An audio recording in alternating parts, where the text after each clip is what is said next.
આજના મકર સંક્રાંતિ પર્વ નિમિત્તે હું સૌ પોરબંદરવાસીઓને શુભેચ્છાઓ પાઠવું છું। ગુજરાત સરકારના વન અને પર્યાવરણ વિભાગ દ્વારા કરુણા અભિયાન ચલાવાઈ રહ્યું છે। એ અંતર્ગત 10 જાન્યુઆરીથી 20 જાન્યુઆરી સુધી આ અભિયાન ચાલી રહેલ છે। આ અભિયાનમાં શહેરની અંદાજિત 30થી વધુ જે બિન સરકારી સંસ્થાઓ છે એના સહયોગમાં પક્ષીઓને બચાવવાનું એક બીડું ઉપાડેલું છે અને એમાં પતંગની દોરીથી ઘાયલ થનાર અને એ રીતે અન્ય રીતે પણ ઘાયલ થનાર પક્ષીઓને અહીંયા સેવા આપવામાં આવી રહી છે। એમની જે પાંખ કપાઈ હોય તેનું ઓપરેશન પણ કરવામાં આવી રહ્યું છે।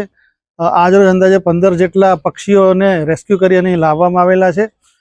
ત્યારે મારે સર્વે પોરબંદરવાસીઓને વિનંતી કે આપણે સલામતીપૂર્વક આપણી પણ સલામતી જાળવીએ, પતંગ ચડાવતા આપણે ધ્યાન રાખીએ, આપણને ઈજા ના થાય એનું પણ ધ્યાન રાખીએ અને આપણી પતંગ કે દોરીથી પક્ષીઓ કે અન્ય કોઈ શહેરીજનોને ઈજા ના થાય એની પણ કાળજી રાખીએ। આપ સૌને ફરીથી સલામતીપૂર્વક અને શાંતિપૂર્વક ઉત્તરાયણની આપણે ઉજવણી કરીએ એવી શુભેચ્છાઓ પાઠવું છું।